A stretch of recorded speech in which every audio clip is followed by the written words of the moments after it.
अगर आप अपनी कुंडली का परामर्श चाहते हैं, अपने प्रश्नों के उत्तर चाहते हैं, समस्याओं का समाधान चाहते हैं, खराब ग्रह दशाओं के उपाय जानना चाहते हैं, कुंडली मिलान करवाना चाहते हैं या किसी शुभ मुहूर्त के बारे में जानकारी लेना चाहते हैं, तो आप हमारे नंबर पर हमें कॉल कर सकते हैं या व्हाट्सएप मैसेज कर सकते हैं। जन्म कुंडली हमारा कार्मिक जीवन दिखाती है, लेकिन विवाह के बाद भाग्य में बहुत सारे परिवर्तन आते हैं। जीवन साथी का स्वभाव कैसा होगा और विवाह के बाद हमारा दाम्पत्य ही नहीं, हमारा जीवन किस दिशा में जाएगा, विवाह के बाद भाग्य में क्या बदलाव आएगा, यह सब कुछ सटीक रूप से बताती है नवमांस कुंडली। नवमांस को विवाह और भाग्य का डीएनए कहा जाता है और इस सूक्ष्म डीएनए अर्थात नवमांस कुंडली के सभी भावों में सूर्य ग्रह का फलादेश आज हम करेंगे और जानने का प्रयास करेंगे कि शादी के बाद आपका व्यक्तित्व और आपका भाग्य किस दिशा में जाने का प्रयास कर रहा है। सूर्य सिर्फ ग्रह नहीं, यह आत्मबल, नेतृत्व, अहंकार, पिता का आशीर्वाद और जीवन में मिलने वाली प्रतिष्ठा का प्रतिनिधित्व करता है। और जब यही सूर्य नवमांस के किसी भाव में आता है तो विवाह के बाद आपकी पूरी लाइफ में एक खास पहचान छोड़ने का भी काम करता है।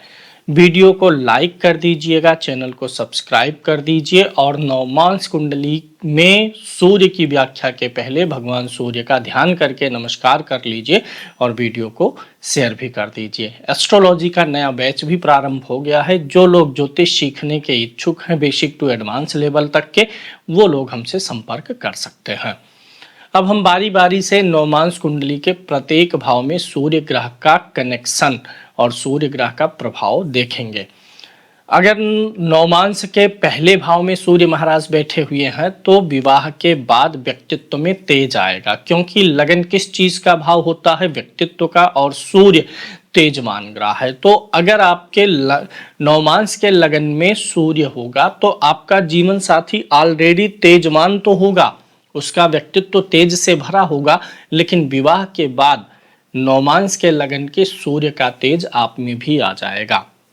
जहाँ तक विवाह के बाद अधिक आत्मविश्वासी और अधिक निर्णायक बनने लगता है अपने जीवन में, उसकी प्रोडक्टिविटी बढ़ जाती है अगर नवमांस के लगन में सूर्य है। पहले आप जिन कार्यों को करते थे, जितने प्रयास से करते थे, उन प्रयासों को और अधिक बढ़ा देते हैं, प्रोडक्टिविटी बढ़ जाएगी। बीच में अधूरा छोड़ना या फिर थोड़ा सा ऐसा समझ लीजिए जो ना समझी वाला रवैया जीवन में होता है वह बदल जाता है। जीवन साथी भी आपका तेजस्वी होगा, स्वाभिमानी होगा और प्रतिष्ठा वाला हो सकता है। लेकिन सूर्य चूंकि ग्रहों का राजा है, इसलिए लगन में सूर्य के होने से, नवमांस के लग्न में सूर्य होने से जीवन साथी से हल्की सी अहम की टकरावट भी होती है, लेकिन दाम्पत्य जीवन में स्पष्टता बनी रहती है, क्लियरिटी रहती है।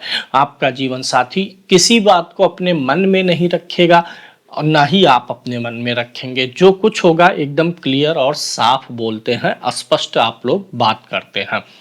और सूर्य चूंकि एक गर्म ग्रह है, नवमांस के लगन में होता है, इसीलिए अहंकार थोड़ा सा टकराता है। लेकिन विवाह के बाद जातक का सामाजिक मान सम्मान और बढ़ जाता है और भाग्य भी धीरे धीरे खुलने लग जाता है।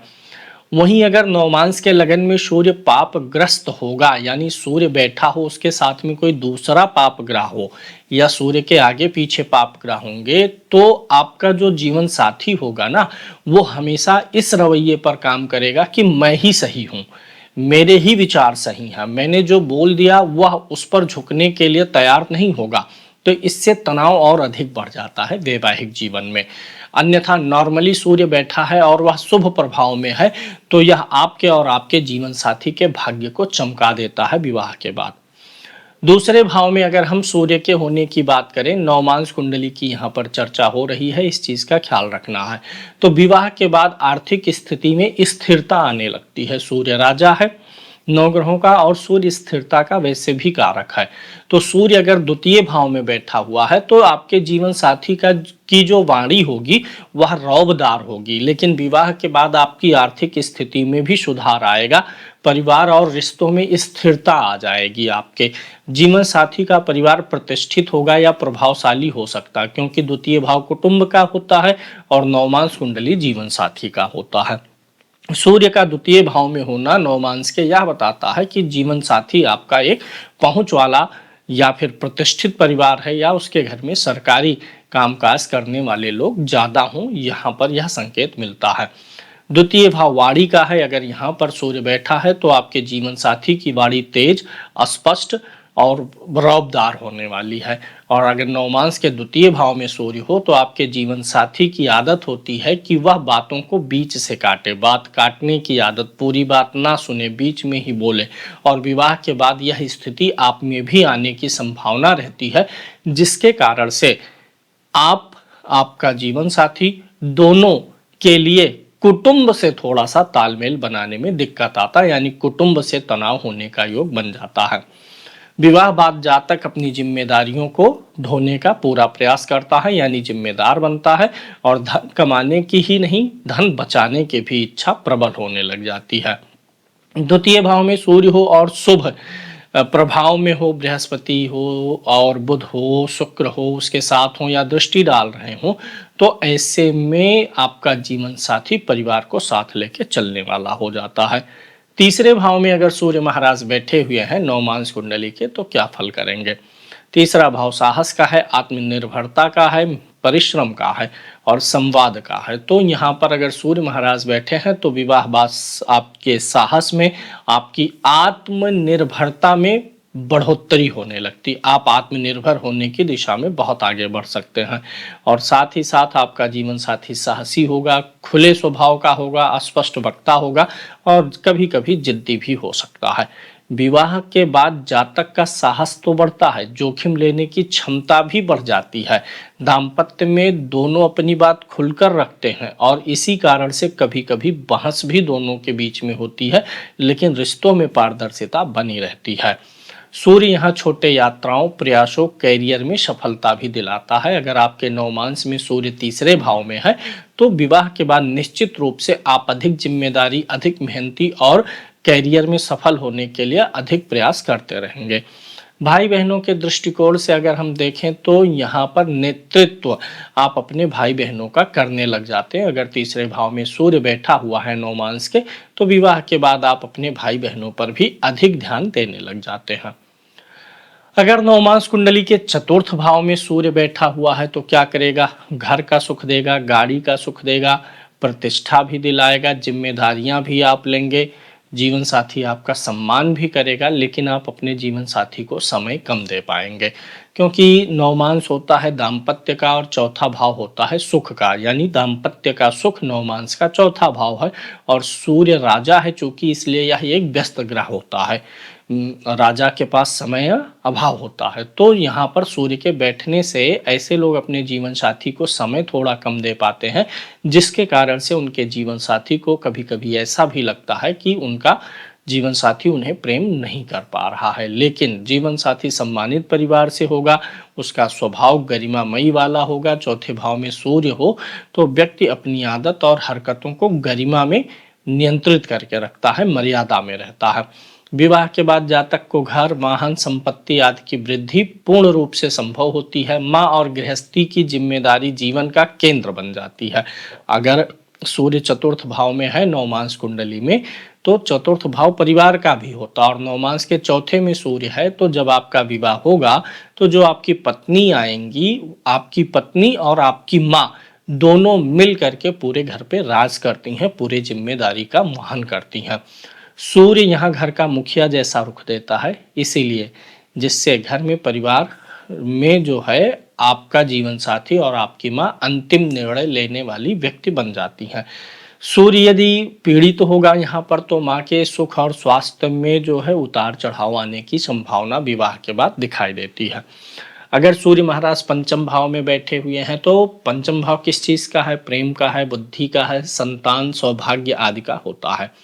तो यहाँ पर क्या होगा कि सूर्य एक तेजवान ग्रह है, राजा है, पंचम भाव में बैठेगा तो जीवन साथी बुद्धिमान होगा, आत्मविश्वासी होगा और प्रतिष्ठा पाने वाला होगा।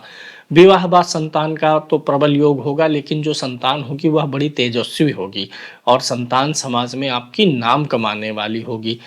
पारिवारिक रिश्तों में प्रेम, आकर्षण और गर्व अधिक रहता है, लेकिन लव लाइफ जो है, अगर सूर्य नवमांश कुंडली के पंचम भाव में हो तो विवाह के बाद आपकी जो अन्य प्रेमिकाएं रही होंगी, इन सारे रिश्तों को ये तोड़ भी देता है।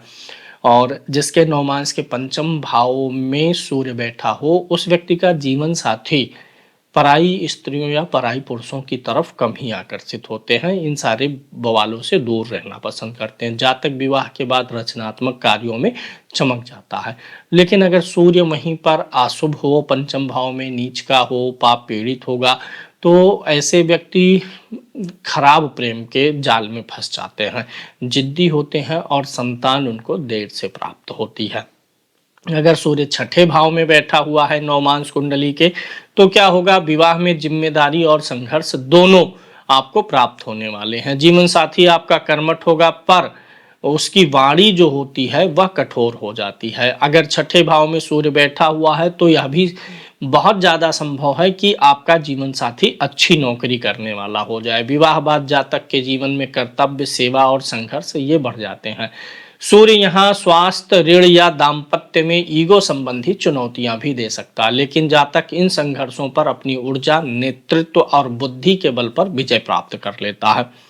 नौकरी, सेवा क्षेत्र में उन्नति विवाह के बाद होती है ऐसे व्यक्ति की भी, और जिस व्यक्ति की कुंडली में छठे भाव में सूर्य है, उसके जीवन साथी की भी नौकरी विवाह के बाद, यानी दोनों की नौकरी के लिए बहुत शुभ संकेत होता है। सप्तम भाव में अगर सूर्य बैठे हुए हैं तो जीवन साथी प्रभावशाली होगा और अधिकार संपन्न होगा। जीवन साथी तेजस्वी, प्रखर व्यक्तित्व वाला, नेतृत्व गुण वाला होगा और आपकी ससुराल बहुत जो है प्रतिभाशाली और प्रभावशाली होने वाली है। दाम्पत्य में सम्मान और प्रतिष्ठा मिलती है ऐसे लोगों को, परंतु एक चीज टकराता है कि निर्णय कौन लेगा, इस पर संघर्ष होता रहता है। जिसके नवमांश कुंडली के सातवें भाव में सूर्य हो, तो ऐसे पति पत्नी आपस में देखें कि अक्सर जब निर्णय लेना होता है तो संघर्ष आ जाता है पति पत्नी में कि आखिर इस बात का निर्णय मैं करूंगा कि तुम करोगी, निर्णय कौन लेगा, तुम करो या तो मैं, यानी अंडरस्टैंडिंग निर्णय लेने में म्यूचुअल अंडरस्टैंडिंग नहीं बन पाती है। विवाह बाद समाज में आपकी पहचान और अधिक मजबूत होती जाती है, आपका व्यवसाय वगैरह यहाँ पर बहुत अच्छे से चलने लगता है और शासन, सरकार आदि की तरफ से आपको अपने व्यवसाय में मदद मिलने लगती है।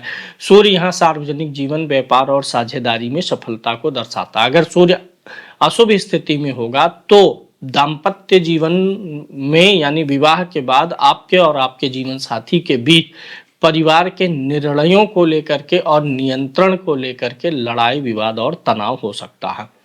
नवमांश कुंडली के अष्टम भाव में अगर सूर्य महाराज बैठे हों तो कैसा फल करेंगे। अष्टम भाव गहराई का होता है, विवाह बाद गहरे परिवर्तन आते हैं जीवन में। जीवन साथी थोड़ा रहस्यमयी व्यक्तित्व वाला भी होता है, गहरी सोच वाला होता है या जीवन में परिवर्तन लाने वाला हो सकता है। अष्टम भाव में सूर्य होगा अगर नवमांश के, तो विवाह के बाद आपका व्यक्तित्व तो बहुत आश्चर्यजनक तरीके से बदलेगा। पहले आप क्या थे और विवाह के बाद क्या होंगे, दोनों में जबरदस्त एक अंतर दिखाई देता है। विवाह के बाद जातक के विचार, विश्वास और मानसिकता में बड़ा परिवर्तन होता हुआ देखा गया है। सूर्य यहाँ शोध, ज्योतिष, गूढ़ विद्याओं और परंपरागत ज्ञान का भी वरदान देता है। तो अगर सूर्य अष्टम भाव में है तो व्यक्ति की अकल्ट साइंस में रुचि होगी विवाह के बाद। दाम्पत्य में विश्वास की परीक्षा समय समय पे होती रहेगी कि जैसे अष्टम भाव में सूर्य है नवमांश के, तो आपका जीवन साथी समय समय पर आप अपने जीवन साथी पर जो है शक कर सकते हैं या परीक्षा लेने के लिए कुछ ट्रिक अपना सकते हैं। रहस्यों या संदेह से सावधान रहने की जरूरत है। सूर्य ठीक हो तो जीवन साथी द्वारा भाग्योदय भी होता है, अशुभ हो तो ससुराल पक्ष से दूरी होती है और ससुराल में आपका मान सम्मान नहीं बन पाता है अगर अष्टम भाव में सूर्य पीड़ित है। वैसे भी अष्टम भाव में अगर नवमांश के सूर्य है तो भी मान सम्मान कमी मिल पाता है, लेकिन अगर पीड़ित रहेगा तो और भी ज्यादा कमी हो जाएगी। नवमांश कुंडली के नवम भाव में अगर सूर्य महाराज बैठे हुए हैं तो कैसा फल करेंगे। नवम भाव होता है धर्म का, भाग्य का और विवाह बाद उन्नति का भाव होता है। तो इस प्रकार से जीवन साथी धार्मिक, संस्कारी, ईमानदार या किसी ऊंचे कुल से, या जीवन साथी जो आपका होगा उसके घर में कोई बहुत अधिक एक कोई व्यक्ति होगा जो शिक्षक या धार्मिक स्वभाव वाला होगा। विवाह बाद भाग्य प्रबल होता है। विदेश का भी योग बनता है, उच्च शिक्षा, भाग्योदय के योग, ये सारे विवाह के बाद लागू हो जाते हैं आपके जीवन में।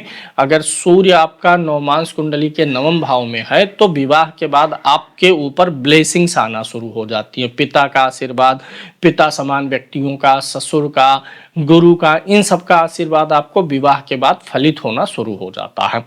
तो यहाँ पर काफ़ी अच्छा योग है, पिता से बेहतर संबंध होते हैं और ससुर जी से भी बहुत अच्छे संबंध होते हैं। पिता जीवन में मार्गदर्शक बनते हैं, दाम्पत्य में नैतिकता और सत्य को महत्व दिया जाता है। सूर्य यहाँ पर शुभ परंतु अहमवादी थोड़ा बनाता है। अगर सूर्य आपका नवम भाव में है तो जीवन साथी थोड़ा आपका जो है वह उपदेश देने वाली प्रवृत्ति का होता है, तो इस चीज़ का थोड़ा ध्यान रखना चाहिए। दसम भाव में अगर सूर्य महाराज बैठे हैं नवमांश कुंडली के दसम भाव में, विवाह बाद कैरियर में बड़ी तेजी आने वाली है, पद प्रतिष्ठा बढ़ जाएगी, प्रमोशन हो जाए, इस बात की संभावना बहुत अधिक है। जीवन साथी जो है वह भी आपका कैरियर ओरिएंटेड होता है, उसकी भी इच्छा होती है मैं जीवन में कुछ करूं, उपलब्धि पाऊं। तो नवमांश के दसम भाव में सूर्य होने पर अक्सर ऐसे लोगों के जीवन साथी बड़े महत्वाकांक्षी, अच्छे पदों पर काम करने वाले और प्रतिष्ठित होते हैं। तो यहाँ पर ये बात दोनों लोगों के लिए है, विवाह बाद कैरियर में पद, सम्मान और जिम्मेदारियां भी बढ़ती हैं। तो यहाँ पर क्या हो गया कि अगर सूर्य आपका दसम भाव में है नवमांश कुंडली के, तो दसम भाव नेतृत्व का है, सरकारी क्षेत्र का है, प्रशासन का है, प्रबंधन का है।